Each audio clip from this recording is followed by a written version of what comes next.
All right, sports fans, it's Friday, June the 2nd, my wife's 50th birthday. Happy birthday, Mrs. Jackson. So anyway, we want to say hello to you guys. Thanks for joining us. I'm Marshall Atkinson. I'm Alan Howe with Easy Way. And thanks for joining us today. And, it's really fun to see that Cindy King is already here. 45 minutes early. Yes, Cindy, we did see you when you were talking and stuff offline, and we're like, and Cindy just logged in. Yeah. So if you're just jumping in, you're not like Cindy. You're here on time. That's all good. Please say hello. Drop us a note that you're here. Maybe where you're watching from. That's always fun. And then what we want more than anything is for you to participate in the show. Engagement is what we're after here. Yep. So don't be a lurker, right? Exactly. I know a lot of you guys like to watch and it's in the background and you're just listening, but just occasionally throw in a comment or a question or something and participate in the show. This is a Q&A show. That's what we want to really try to do. Yep. We don't necessarily want to just be talking all the time and not answering your questions. Our goal here is to help you, right? So that's what we're doing. And today, if we had one theme, Alan, I think today's show is all going to be about intent, don't you think? Because we're masters at intent. Yeah, I don't know about that, but we're going to be talking about being intentful, right? So absolutely. So that's what we want. And if you're watching this show, even if you're watching this as a recording, we want you to be intentful and say hello, ask a question, and get engaged. Okay, absolutely. So that's kind of what, as just a minor little expectation we have for you is to do that, right? So we got a whole bunch of people jumping in, so let's say hello. So Josh Wiley's here. Good morning, fellas. Hey, Josh. Josh, you ready for next week? Josh is going to be on the show as well as our good friend Mark Soldonic with GSG. Yeah. Because I am going to be out for the day. I've got something going on. And so Josh and Mark are filling in. So that's going to be a really fun show. Because it takes two to replace Marshall. I just can't do it on my own. So yeah, right. All right. And then Ray's here. Greetings, Screenlings. Good seeing you, Ray. Yep. Cindy says happy birthday to Jody. So thanks, Cindy. Appreciate it. I'm working and listening. All right. That's great. Good morning, Inkslingers from Chris. Hey, Chris. And then late birthday, Josh. Josh had a birthday. I didn't know that. Happy birthday, Josh. Happy birthday, Josh. Says thank you. Y'all love to talk. Yeah, you're right. Getting us to shut up is probably the hard part. Yeah.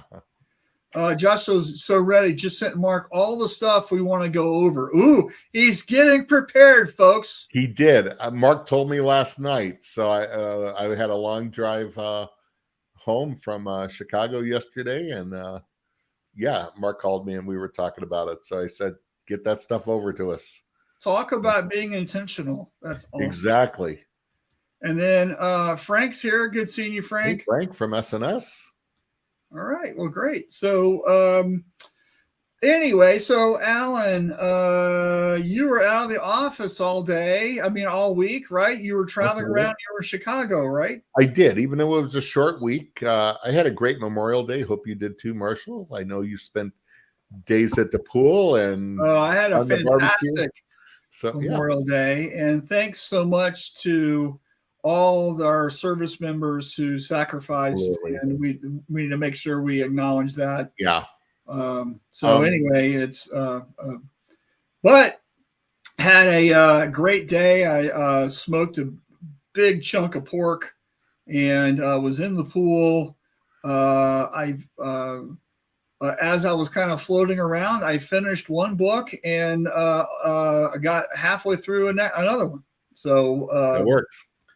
That's what I like to do when you're just kind of hanging out. Just believe it or not, just read. Yep.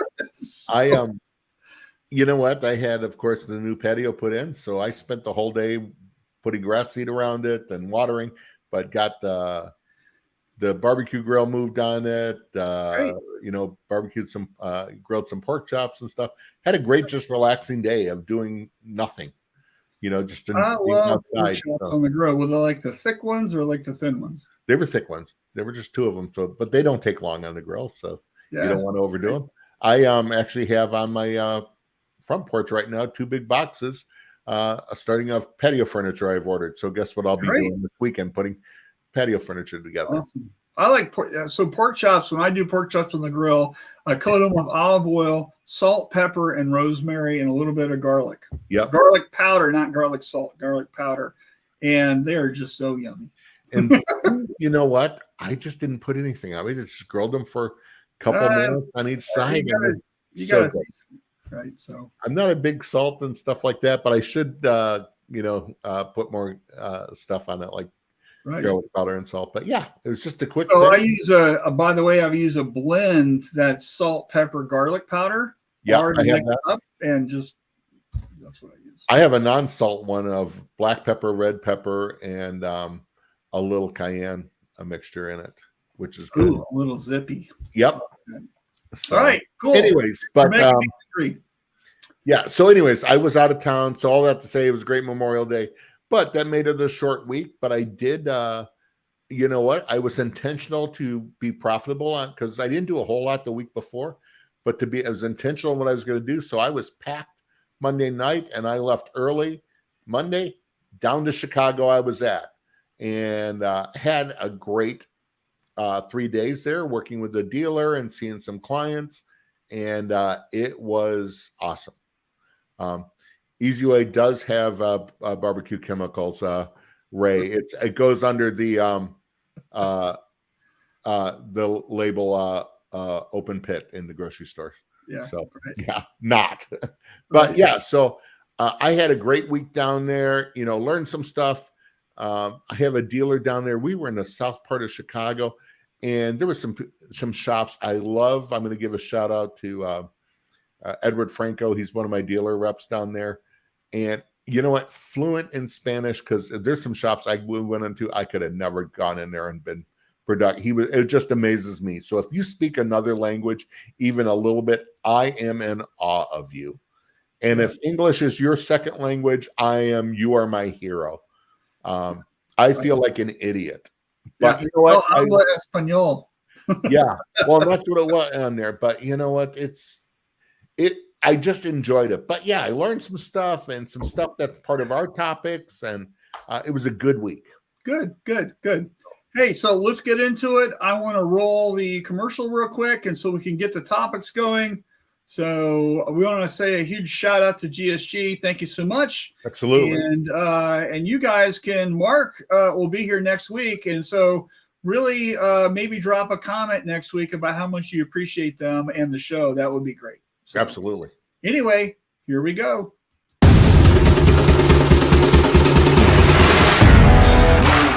GSG, the combination of over half a century of knowledge with industry-leading technology and the customer at the center of everything that we do.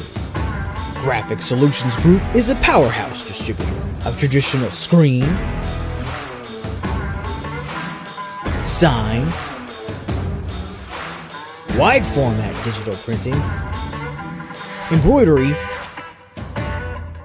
and textile decorating. We are committed to our customers, providing support, educational, and consulting services. Your success is our success. We've seen these industries grow and change in our 70 years. One thing never changes. GSG's dedication providing the best products and services available. We've been around, we'll be around, from the highs and the lows, standing right here with you. GSG, the right products, right away. All right, we're back. So, Mr. Allen, do you remember, without looking, do you remember our first topic?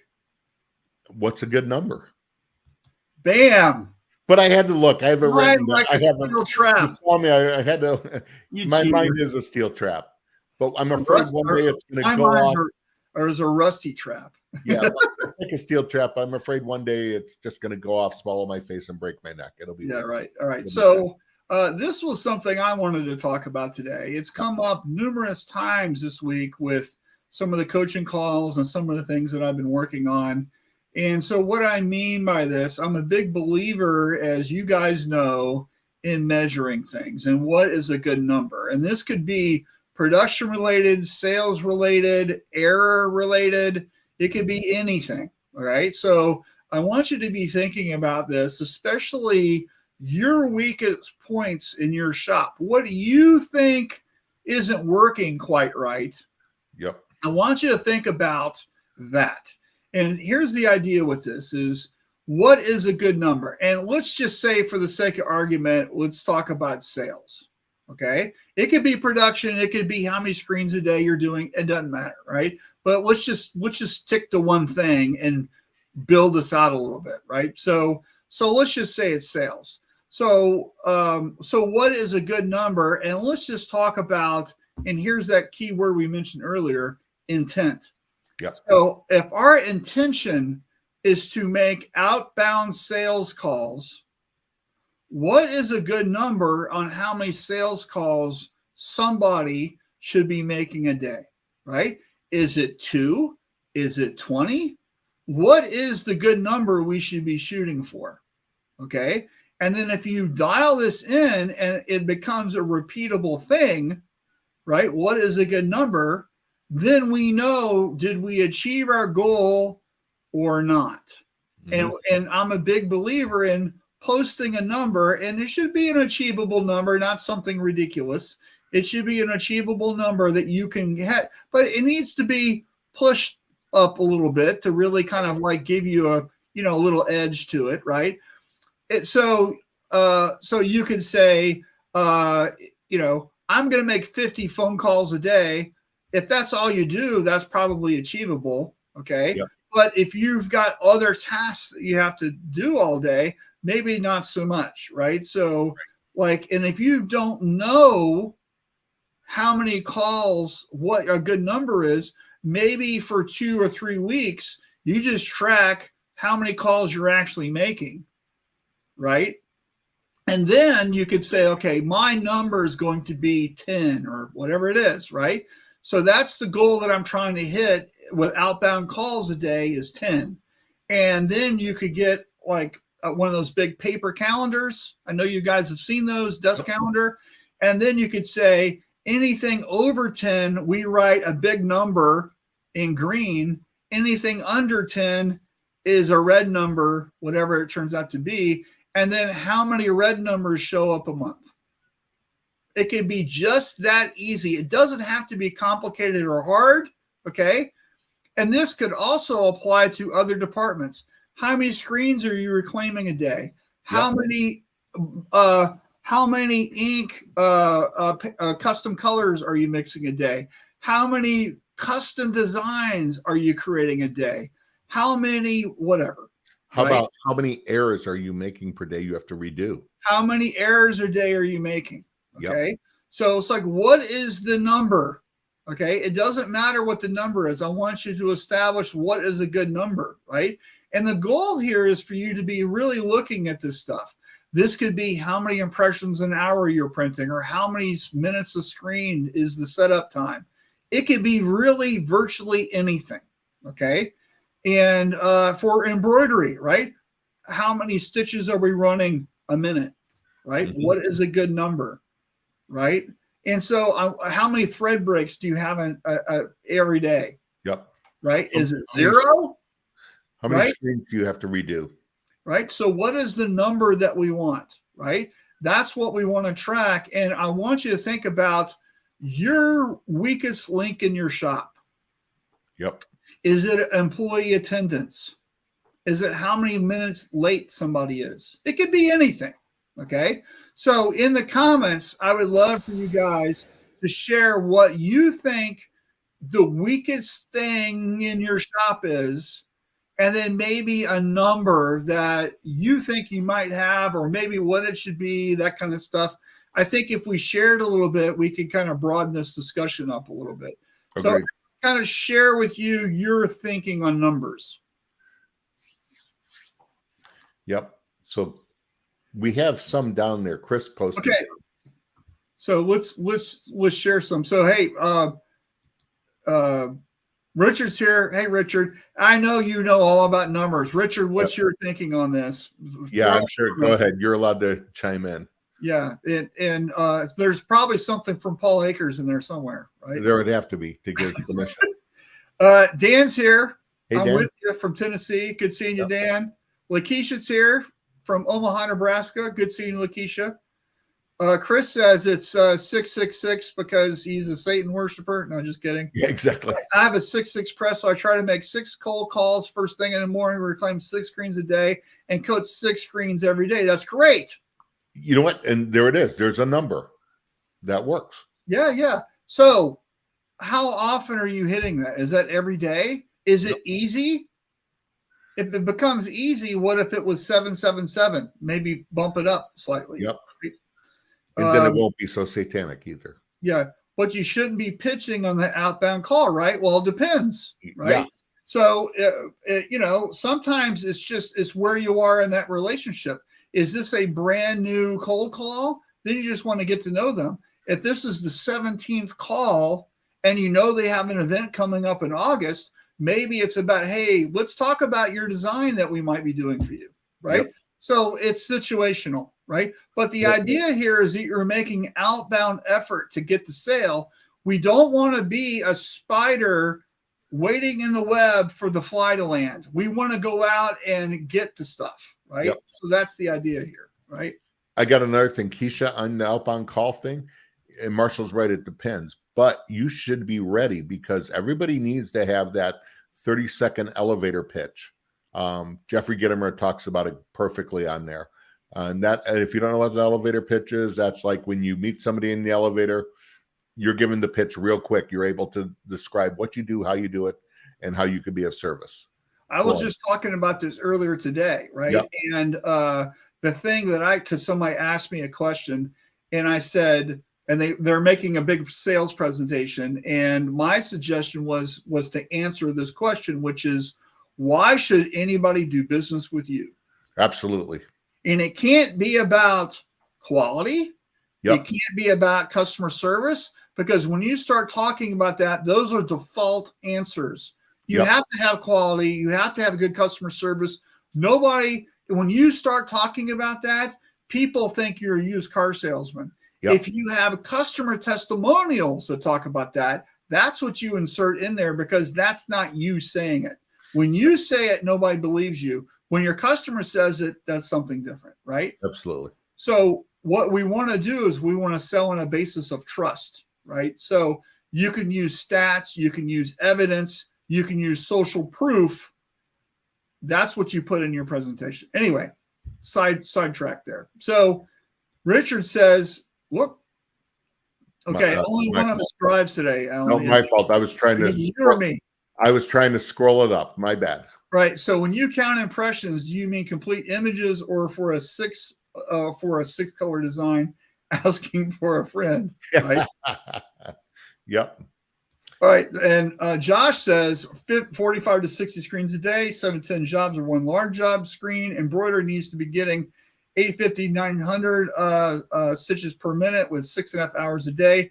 Digital is all the flow and size of the jobs. They take several production days to get done, and we need to be in the 550 an hour for our shop. The sales goal for today is $4,200. Exactly. Love the goals. That's intentional. Yeah. That's intentional. So if you're reading that, right, and does that make sense to you if you're not doing this? And like, of course, Josh's his company is different than yours. Yours might be way different. Like the shop I ran was 300 to 350 screens a day, right? Yep. So just as 1 point, right? So everybody's different. Where are you on your own timeline? And just really kind of knowing that stuff.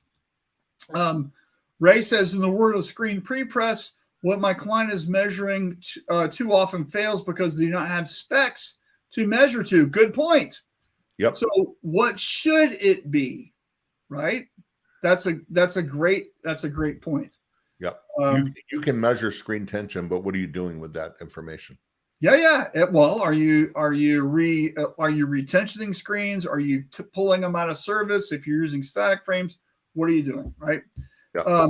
Chris says Monday to Friday, sometimes Saturday and Sunday, just for screens. If I'm swamped, it is easy, but enough for now while my kids are so young and need constant attention. Okay. Richard says each department or job description has a scoreboard number of results, complete work, and the never-ending work cycle. Good. And so no answer for impressions. Well, that question was directed at you, Chris, if you weren't sure. Yeah. So throw that in there, right? So yep. What is a good number? Okay. And then the next part of that is if you've identified, right, is how can you push that slightly up a little bit, right? How can you get a little more, right? So this is how you start looking at your processes and you start looking at your friction points. What is holding you back?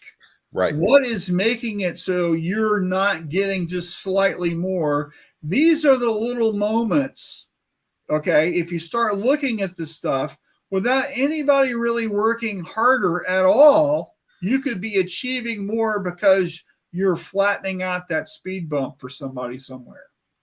So start looking at quality. Start looking at where people are waiting. You know, am I waiting on something? You know, start looking at anything you have to do over, like we didn't burn the screen right, or we had to make a change or whatever. Why are we doing that? Because every time you do that, you're not doing something new to begin with because you're doing something over, right? Yep. All that stuff adds up, right? Also look at, how the shop is laid out, is things easy to find and I can get it, and all that stuff, right? So how are we doing things? What makes sense with information and just different things, right? So what is a good number is a really great place to hang out and live, especially if you're looking at improving your shop, your profit, your ability to help your customers and make them happy, right? So, and I like what you say. You have to look at your friction points because especially as people are upgrading their shop with better technology, more efficient machines. Part of my trip was at a shop with a brand new auto reclaim. And the numbers are great, what they're getting, but they need to be more, and they could be more. And it's not the machine, as we got watching, it is the process. Just one guy reclaiming, and he does a great job. But he's going to need to change some things on how he removes tape, how he keeps stuff in there, because when you're running an auto reclaim machine, you want those screens going in back to back and removed right out. Anytime the machine stops, or there's a space, a gap, that's lost production. Right. And we figure another 30 to 40 could be going through a ship. Right. So Josh says that they're looking at mechanical leverage. We're constantly improving bottlenecks, but humans can only move so fast and be happy, right? Exactly, right? But we can also be intentful. So one of the things that I've looked at, by the way, is upstream from one department. How is one department helping people downstream, right? So how can the art department help the screen room, right? Yep. How can sales help the art department, so and so forth, right? How can we do things a little faster because we have information? Or like I had a thing where the art department 3 times a day walked the work orders down to the screen room. So the screen room folks didn't have to go to the art department for their work orders for the screens to burn. Yep. This was good for the art department to do because they would going to the floor to do press checks anyway. And it was just easy to put it into an inbox. Absolutely. Right. So we made that workflow and we solved for the screen room to just stay in the screen room and have things delivered to them. So it's helping people downstream in the workflow. That's a really good example of how one department can help another just by how they normally work. Right. So Good point there, Josh. All right. So what was our next one? Oh, it kind of flows into this. Absolutely. Right? So this is something you wanted to talk about, which It is cheap tape. Don't use it. Yeah.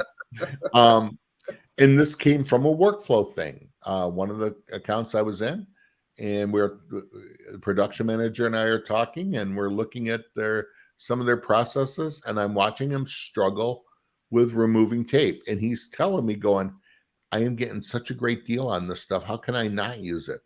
And I go, because of that. How much are you saving? I go, when it's falling apart, they're having to take a putty knife, destroying their screens, and it's taken 3 to 4 minutes to remove tape. And you should be able to take it by a corner and pull it right off. Yeah. Can you buy it? Yes. Should you buy it? No. No.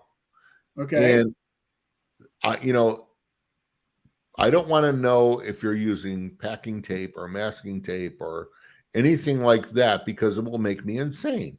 Not as insane as screen opener, but when we're looking at how can we be intentional, how can we be productive, how can we be more profitable, these are the things that I see on the technical side. I'm like, well, it's just more and more becoming one of those old man things that I shake my fist at to get off my lawn. And I just saw it like multiple times this week, and I'm like, okay, we got to talk about this. Right. And it's not just tape. It is all kinds of things.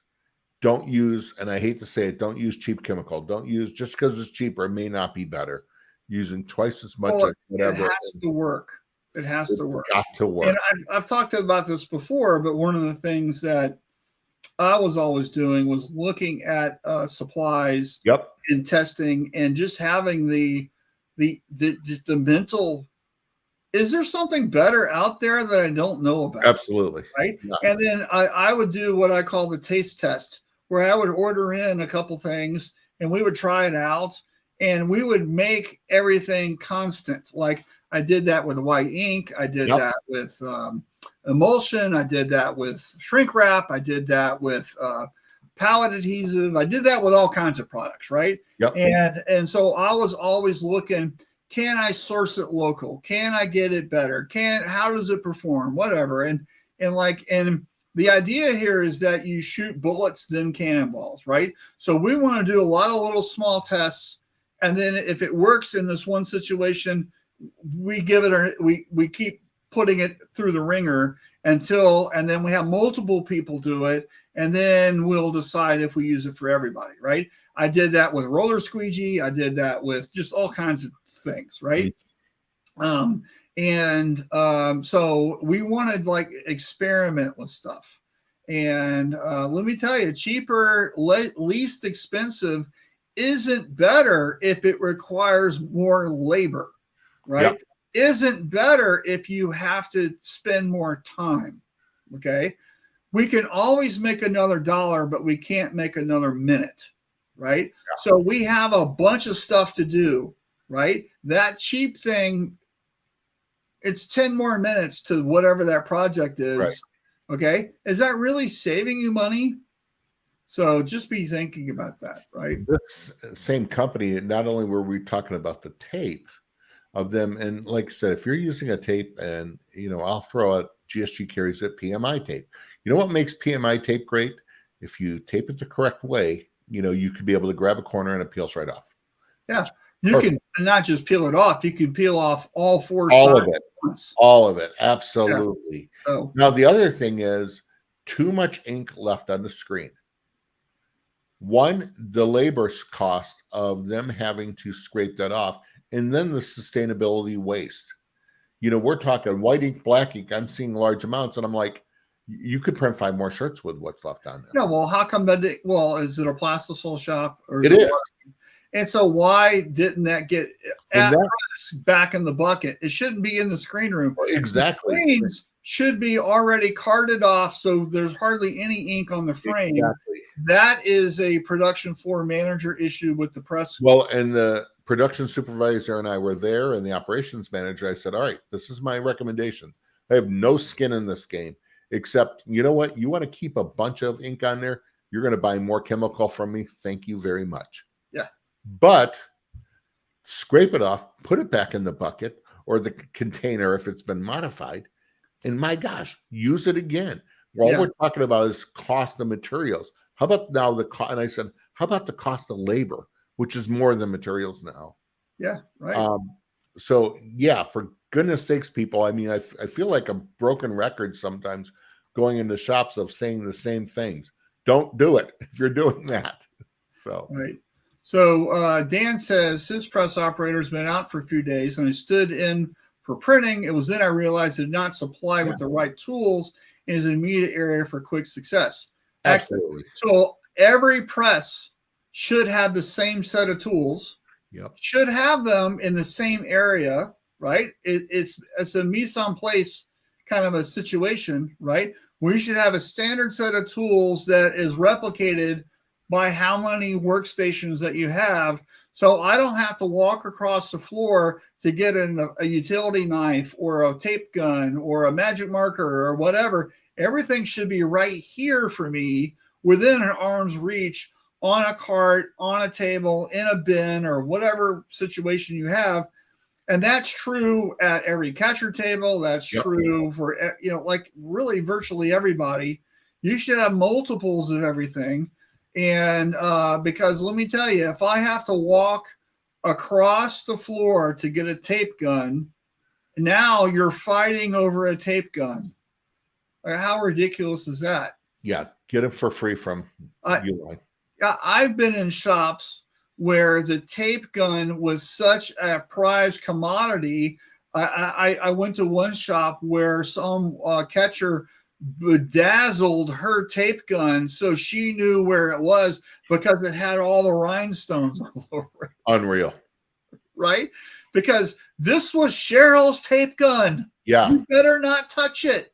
That was the point with that, right? Yeah. And all right. So Ray says it's not just cheap that is the issue. Most people don't understand types of adhesives.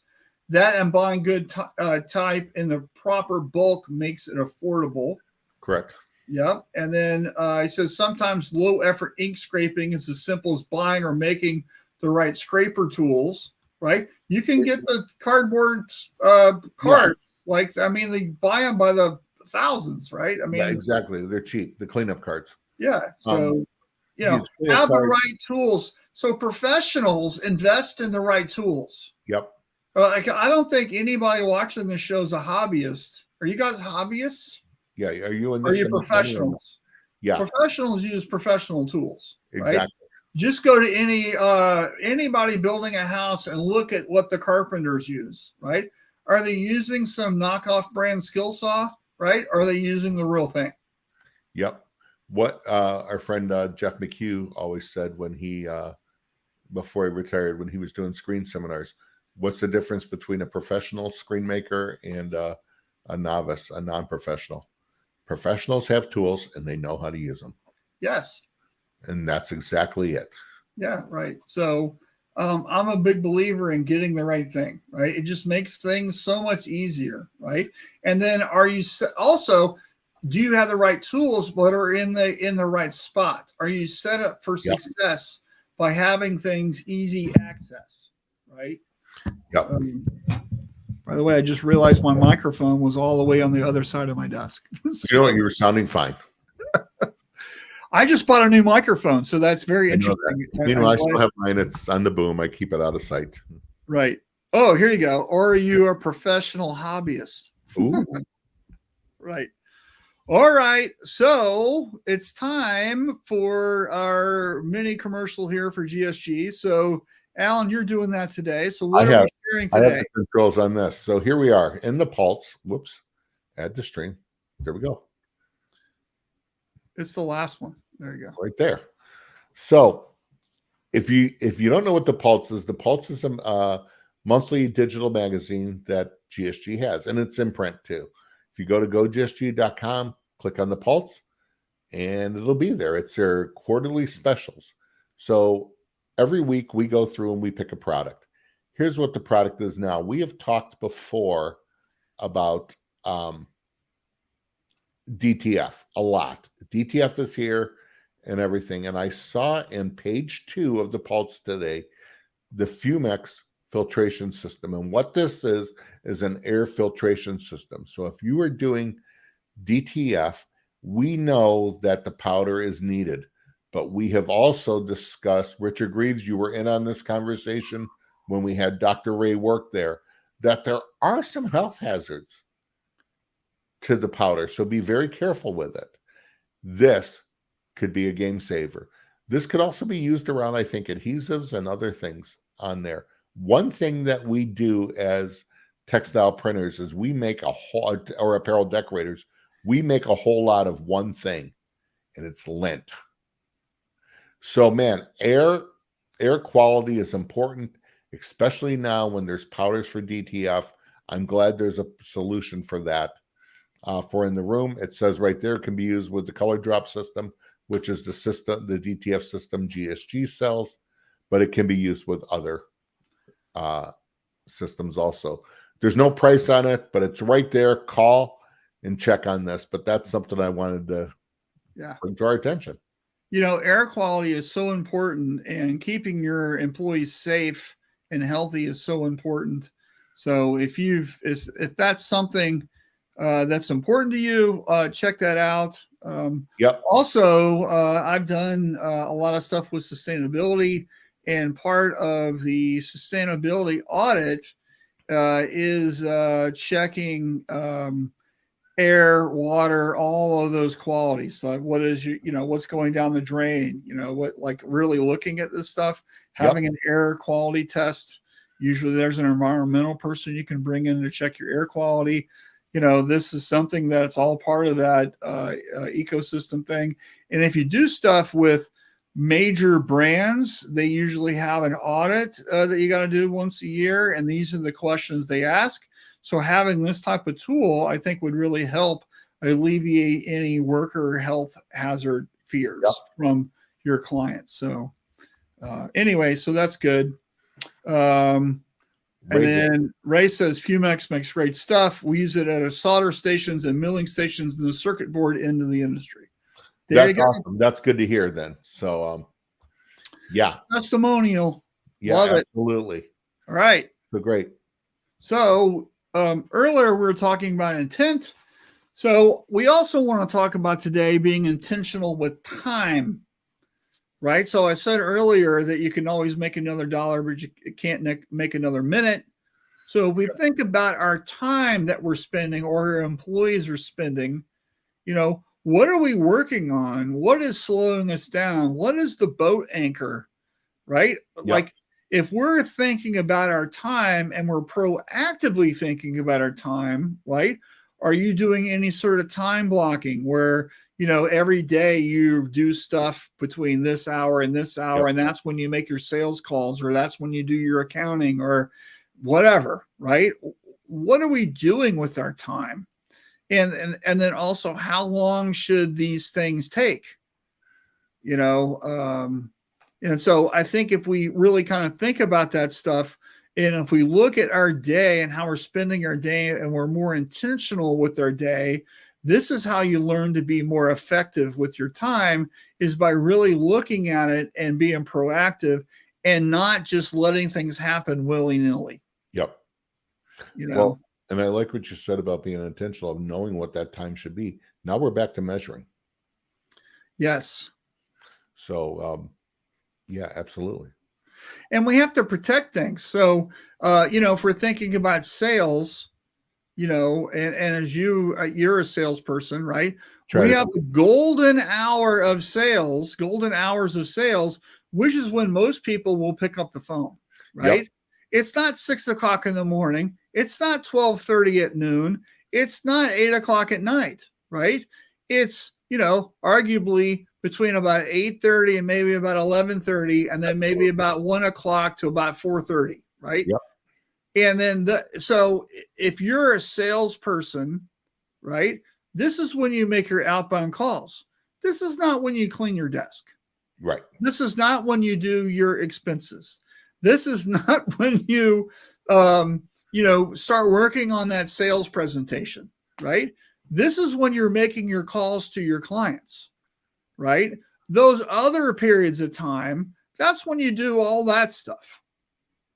So you can only make outbound sales calls at certain times during the day. That's when you're intentional with your time. Yep. And the other times during the day is when you do all that other stuff, right? I love what you said about it's not 6:30 in the morning, because most shops will open early. It's 6:30 in the morning. Yeah, we're gonna beat the heat, man. Oh, exactly. Especially the farther south you go and in the summertime. But for me, I'm looking to get a hold of production managers, operation managers, stuff, and they're in there at that time. But what they're doing is they're putting out every fire from second shift. They're making sure the staff and everything's there on any fires that have popped up. Mm-hmm. So I always let them go those hours. And just when you said, it's usually about 8:30 to about 10:30, 11. And that's the time that they'll pick up. Yeah. Sometimes during the end of the day, I don't, because now there's fires and stuff. Yeah. But you have to learn. This goes back to Marshall about knowing your customer and finding out what their time schedule is and being intentional with them. And it's being intentional with that call. That's what the things I do right. You and I were talking about this. We all have time and we try to be intentional, but there's times we're not. And I will out myself. I was talking to a friend of mine in the industry, and we were talking about this, about time. He goes, "You seem to work hard all the time." I go, "When I'm working. And then when I'm not, I don't." Right. Yes. And I need to be more intentional with that time that I'm not doing anything in doing that. And then I was bragging about Marshall. I go, because Marshall you are very intentional with your time of how you do stuff and what you do, I think. But you said at times, and then you still have your moments when you goof off. But we all do. Well, some days it's just not working. Right. And like, I create a lot of content, I write a lot, and I'll be honest, some days the muse is not sitting on my shoulder, and professionals do things when they don't feel like it. Absolutely. But I know that if what's the deadline? Can I just do this tomorrow? Yep. And maybe instead of doing it in the afternoon, I can do it in the morning. Cause I know me, like, for me, my golden hours, like, I work better first thing in the morning. Yep. After lunch, I'm fairly useless. So I'd rather be on the phone talking with people and creating videos and stuff. But writing is hard, right? And I really love to write while I'm drinking coffee. That's like one of my favorite things, right? Yep. So a lot of times when I'm writing is in the mornings, but also I have coaching calls and stuff, right? Mm-hmm. So I start work every day at 6. Usually my first coaching call is at 7. So I have an hour. So a lot of times I've maybe about 15, 30 minutes of that, I might start an outline or write the first paragraph, or I start some stuff. That's when I do it, right? And I get a jump on something. And most of the time when I'm creating and doing stuff, I am not working until something is complete. I break it up into little chunks. Usually when I write, an outline, that's usually a Monday and Tuesday thing. I write the first draft usually by Wednesday. I fine tune things on Thursday or Friday, and then everything is finished and ready to go usually by noon on Friday or something. And usually by Thursday, but sometimes it pushes to Friday. It just depends on how busy I am and if I'm traveling or whatever. So, but my point here is that I have my own rhythm. I know what I do. I know how I work best. Yep. And a lot of times it doesn't take a whole lot of time. So it's no secret that I've been like playing around with Midjourney, and every day I post a Midjourney experiment, and almost all of these are about 10 to about 15 minutes of effort. And I'm trying to post every single day. That's my intent. I'm trying to post every single day, and I'm trying to think of different things that somebody might design for a print application. That's kind of what I'm doing. Yep. But I'm not spending hours on this. I'm spending only a few moments, and because I have a million other things to do, right? I don't want to be spending lots of time on this, but I want to be intentional. I do it every single day, right? And so like today, I posted a Ford Bronco.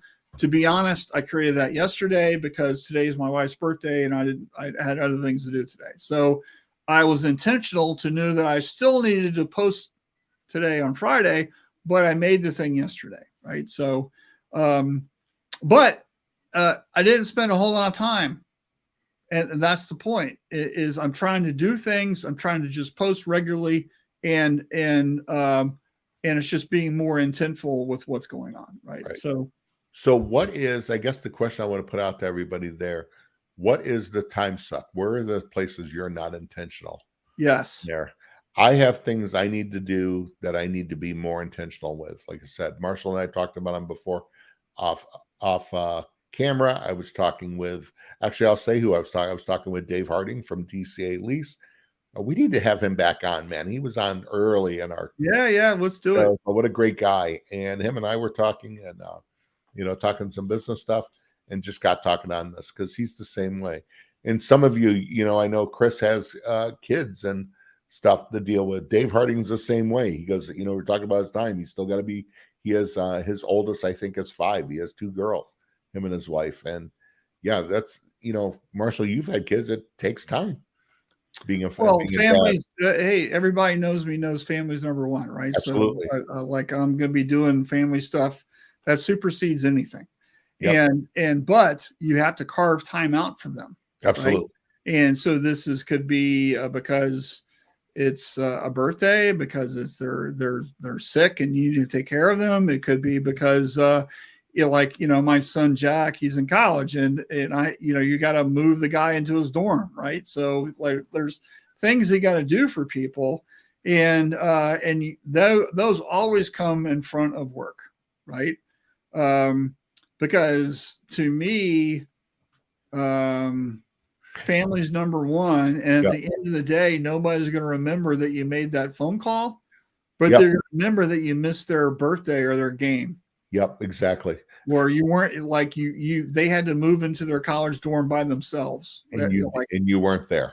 And you weren't there, right? So I want to be there. And so that's kind of the thing, right? So he will also remember the times you made him come on a podcast when he didn't want to. Yeah, whatever. Which is great. Yeah. And I laugh because Jack is now his summer job. Where would he be working at? A screen print shop. Where could he be working? He is at a screen print shop, and I love it. Did Dad get him a job? Yes, he did. Yeah. So. But you know what? It cracks me up because if you met Jack, he came to Shirt Lab with Marshall one time, and he asked you, is that all you do is talk about T-shirts? Yes, it is. All the time. We love it. And he couldn't understand it. I am. Yeah, and he's said several times, I'm never doing that. And yeah. How's it feel to be at Never, Jack? Yeah. You need to tell Jack. That cracks me up every time I think about it. So I love it. You'll catch up with him soon. So yeah, absolutely. Well, I'm gonna make a trip to Phoenix because I know the shop he's working at, and I'm gonna go there and just laugh at him. What are you here for, Alan? To laugh at you. To take video and laugh at you. Yeah. No. So anyway, intent with time, right? Yeah. So this is so important for people. And one of the things I hear from people constantly is, you've heard this before, I was going to do it, but I just ran out of time. Yep. And I hear that makes me cringe. And the reason why is because that is kind of a lie. And the reason why I want to say that is because the truth is that it was not a priority. If it was a priority, you would have figured out how to do it. Okay. Now, intentional at times sometimes means you don't have to do it. Especially most people that are watching the show or in leadership with these shops, right? You don't have to do stuff. You don't have to be printing or burning screens or making sales calls. You can have things done for you. You can hire somebody. You can partner with somebody. You can build automation for things. You can solve the problem somehow. right? Being intentional with your time is about solving that problem that you have and moving on to something else, right? Yeah. So what is a priority? You might need something, but are you being intentional with it? Are you solving the problem with some sort of automation or a virtual assistant or a new hire or some software, or maybe you hire an outsourced service to do your marketing or whatever it is? Yep. Redesign your website. You're intentional with your time. Like, I don't know if you guys have been to my website lately, but I redesigned it this year. Okay. I didn't do the work. All right. I had somebody do it for me. And now I showed them what I wanted. I actually built a Photoshop thing. This is exactly what I want.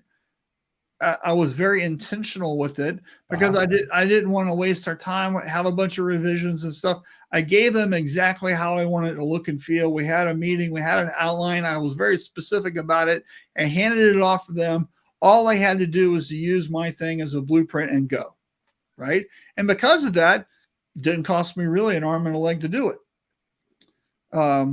Because I kind of knew what I wanted, right? So, but the key here is, my website's a WordPress site. Could I have done that? Yes.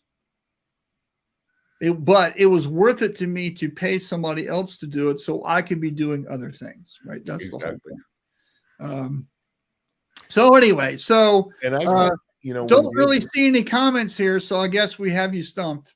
I also think too, and as I talk to people and stuff, as I'm talking it out, I'm learning stuff and going, all right, Alan, you need to do this too. Marshall, we've talked about, and she's been on there before, your personal assistant. She's a rock star. It's Lyra.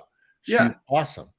And she does a lot of the heavy lifting for me, so I can concentrate on stuff. And it's exactly more of a higher level stuff. That's what I was telling Dave Harding about. He asked me about, he goes, have I ever used a VA before? And I said, I haven't, but I said, and Dave knows you. And I said, Marshall, he has one. And I said, now, is there some training? Yeah, of how he wants things done and do it. But once it is, Lyra's amazing. Yeah. Well, and it's about, can you do the stuff? Yeah. Well, let me tell you, I am responsible for training her, giving her what I need. Yep. And being clear with my expectations. And, is she perfect? No. Am I perfect? No. But I can tell you, most of the time when things aren't correct, it's my fault. Yep. It's not her fault. It's my fault. And I can own up to that, right? I'm a big boy, right? So you did last night. Yeah. Exactly. Something forgot, and Marshall goes, guess who forgot to do this? And I was, of course, in my car driving back from Chicago. It was probably 8:30 my time. I didn't get home till 10. But, on voice chat on there, I just said, he goes, guess who forgot? And I go, Lyra, ? LOL. And he goes, absolutely not. Her boss, which is Marshall. So it's just one of those things, right? Yeah. I mean, we get busy and you drop the ball. We're all human. Yep. So, but anyway, so being intentional with time is important. So absolutely. Got a comment from Ray here. Sorry for lack of comments. He's multitasking, writing an article and drinking coffee-ish. I don't know what coffee-ish is. Is that like a coffee with Baileys in it, Raymond? Ray, it's real early. Well, you can't drink all day unless you start in the morning. Yeah, well, it's 5 o'clock somewhere too. So yeah. And you know what, Ray? You need to be writing an article because that's how you make money. Yeah, right. So on there. So yeah, and for me, it's different things. I could be writing an article. I could be doing that instead of watching the Good Gilligan's Island or stuff like that. There's stuff I need to be working on. I should be doing, and it's just as much like you said, Marshall. We make time for the things that is important to us. And what is that important to me? Extra funds, extra money, extra exposure. Yes. But you know what? That pain point just isn't there. So I've got to make the pain point there. Yeah. Right. So let's wrap up today and unshare your screen, Alan. I want to share my screen. I can. There we go. Nope, I did. So I want to just share real quick that Shirt Lab New Orleans tickets are live, and we would love you guys to see you there. So you can go to Shirt Lab Live and right now sign up. It's going to be the weekend of July 28th, 29th in New Orleans, and we have a dynamite lineup of speakers. Okay, and right now we have our early bird pricing.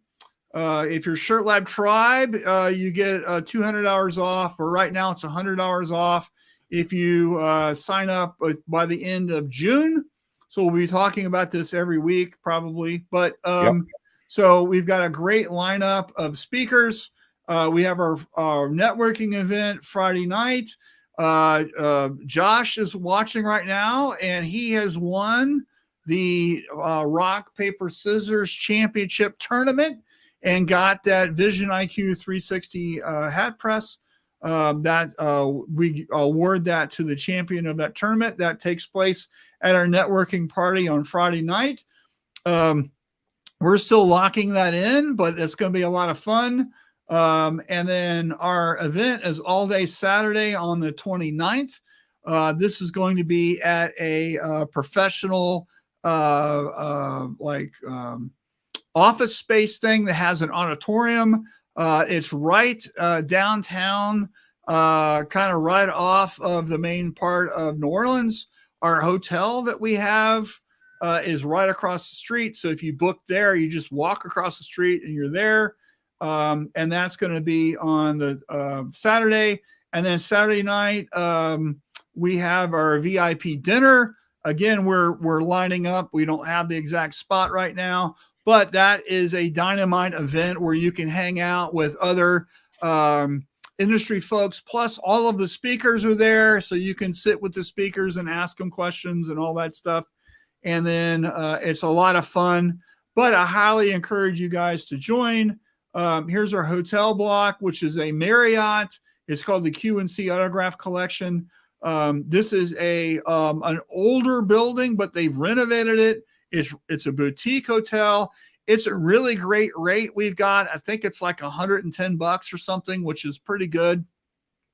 And then here's our speakers. We got Jay Bassell. He's going to be talking about building a kind of a collaboration circle with your customers. And he used to do a whole thing called promo chat on Twitter for years and years. And it was a fantastic thing. And I think it's going to be a dynamite kind of presentation. And I've been talking with Jay about it, and I'm so excited about this. And he is a fantastic speaker, and this is brand new material. Allie is going to be talking about how to build a Six Sigma project on process improvement, something with your shop. She hasn't kind of nailed that down yet, so we don't have a lot of details, but knowing her, it's going to be great because she's a badass. She is a badass rock star. And then she's a Lean Six Sigma black belt, by the way. Yep. So it's the perfect person to learn from. And then Jenna's going to talk about lead gen and really doing about leads, building more leads. Lori Feldman, if you went to the Shirt Lab St. Louis event, she presented there.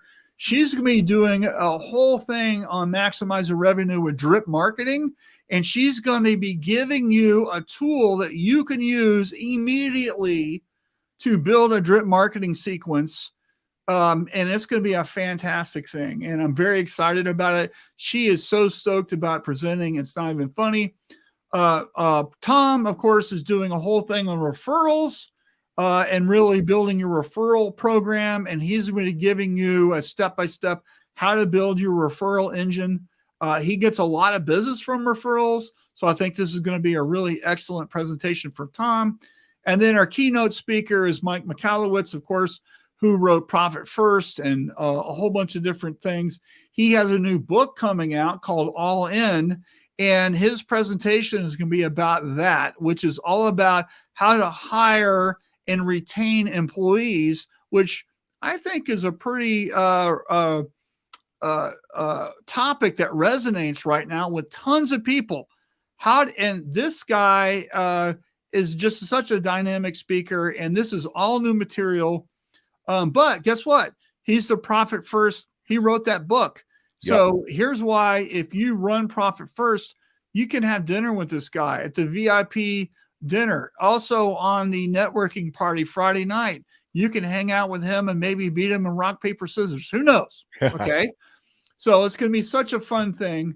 And then we have limited seats. We would love it if you guys would sign up. We've got our early bird pricing going right now. But we also want to thank our sponsors. Of course, GSG is one of our sponsors. Easy Way is one of our sponsors. Our main sponsors are Jersey Stalls and S&S. So huge shout out to those guys. But everybody here is kind of contributes to our overall way that we can help our industry grow, again, with intent, right? And so just go to shirtlablive.com, click, get your ticket. I know a couple people here that are watching have already signed up, so thank you. But please do this soon. I think it's going to be a fantastic event, and we would love to see you there. If you've got any questions or are wondering why you should go, or maybe is this a good fit for you, I'm more than happy to have a conversation with you about it. So, and I know, Alan, you're going. I am. I just wrote down because I haven't signed up yet. Then I got to talk to my company about some stuff with it, and and I need to do that today. So I need to be intentional with my time and sign up for that. You've asked me to this week, and I said I would, and I've failed you. Yeah, that's okay. So anyway, get signed up for Shirt Lab New Orleans. I think it's going to be just a really great thing, and we will hopefully see you guys there. So, and I'm looking forward to it. It actually, you know what? I've heard her speak before and know her personally as a friend and all that. I am excited. Allie Banholzer is a badass. You know, I think she's a rock star, and I can't wait to hear what she brings. Yeah, she is right. Cool. All right. Let's see what Josh posted.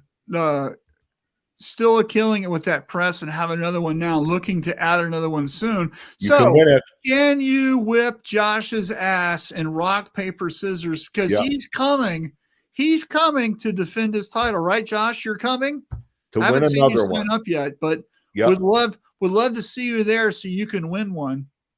Okay, so all right. See what Charles put before this?